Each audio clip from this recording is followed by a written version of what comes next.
Salam sehat dan semangat semuanya. Halo guys, saya Dava. Welcome back to my video assignment. Hari ini saya akan sedikit sharing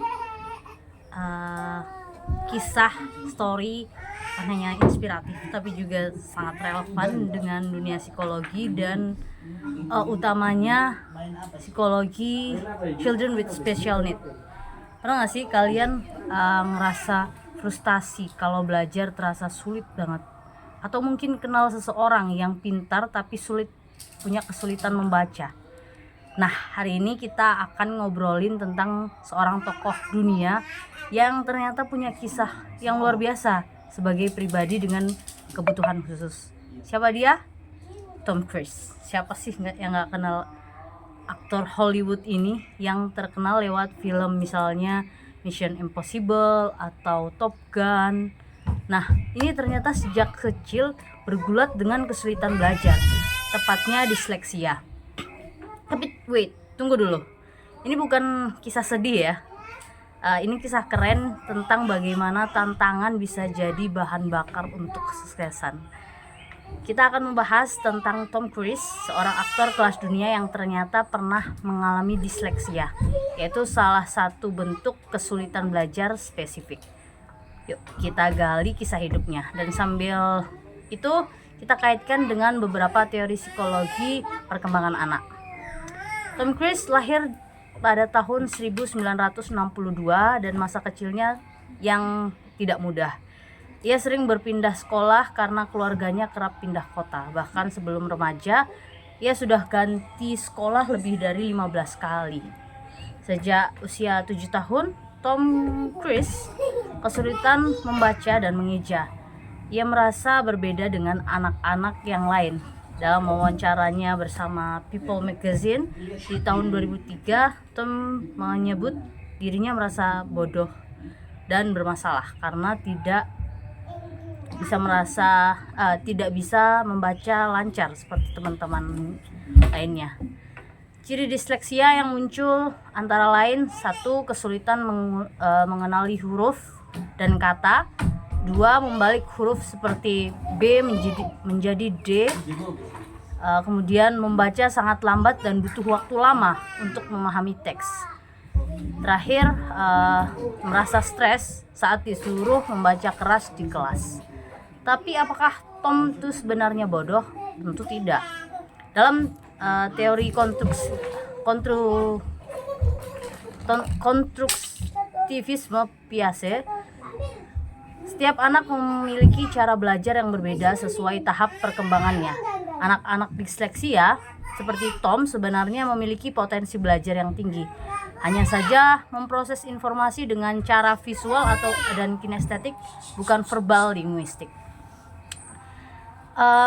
Pengasuhan dan dukungan emosional, salah satu faktor penting dalam perkembangan Tom adalah peran ibunya. Ketika ayahnya keluar dari keluarga, ibunya mengambil alih peran utama dalam mendampingi Tom. Dalam teori Erikson, anak usia sekolah berada pada tahap industry dan inferiority. Disinilah anak-anak mulai membandingkan dirinya dengan teman sebaya.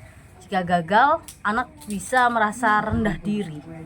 Untuknya, ibu Tom itu mendukungnya secara emosional, selalu menekankan bahwa Tom itu unik, punya potensi, tidak menekan secara akademik, jadi nggak harus menuntut anaknya ranking 1 atau punya nilai akademik yang tinggi, tapi mendorong eksplorasi bakat. Kemudian ibunya juga memberi ruang untuk mencoba hal baru seperti seni peran. Dukungan ini sangat penting dalam membentuk rasa percaya diri. Di jenjang pendidikan dan penemuan bakat, di sekolah formal Tom selalu tertinggal. Tidak ada program khusus atau pendekatan inklusif seperti sekarang. Tapi titik balik datang saat SMA. Ketika ia ikut klub drama, sanalah ia merasa diterima, dihargai, dan yang terpenting tidak dinilai dari kemampuan membacanya, tapi dari ekspresinya di atas panggung. Ini sangat selaras dengan teori kecerdasan majemuk dari Howard Gardner di mana Tom memiliki kecerdasan visual kinestetik dan interpersonal yang kuat. Beberapa dari anak-anak lain yang unggul di kecerdasan linguistik. Saat dewasa, Tom tidak pernah benar-benar sembuh dari disleksianya, tapi ia belajar beradaptasi yang mengembangkan gaya belajar berbasis suara dan visual. Gak kehabisan kata-kata nih. Contohnya mendengarkan rekaman naskah film, bukan membaca secara langsung, menghafal lewat dialog suara, kemudian menyusun adegan berdasarkan visualisasi. Dia sangat visioner gitu ya. Ia menggunakan pendekatan kompensasi dan strategi belajar alternatif, prinsip yang banyak digunakan dalam pendidikan khusus saat ini. Organisasi Made by Dyslexia bahkan menyebut Tom sebagai bukti nyata bahwa disleksia bukan hambatan tapi kekuatan kreatif.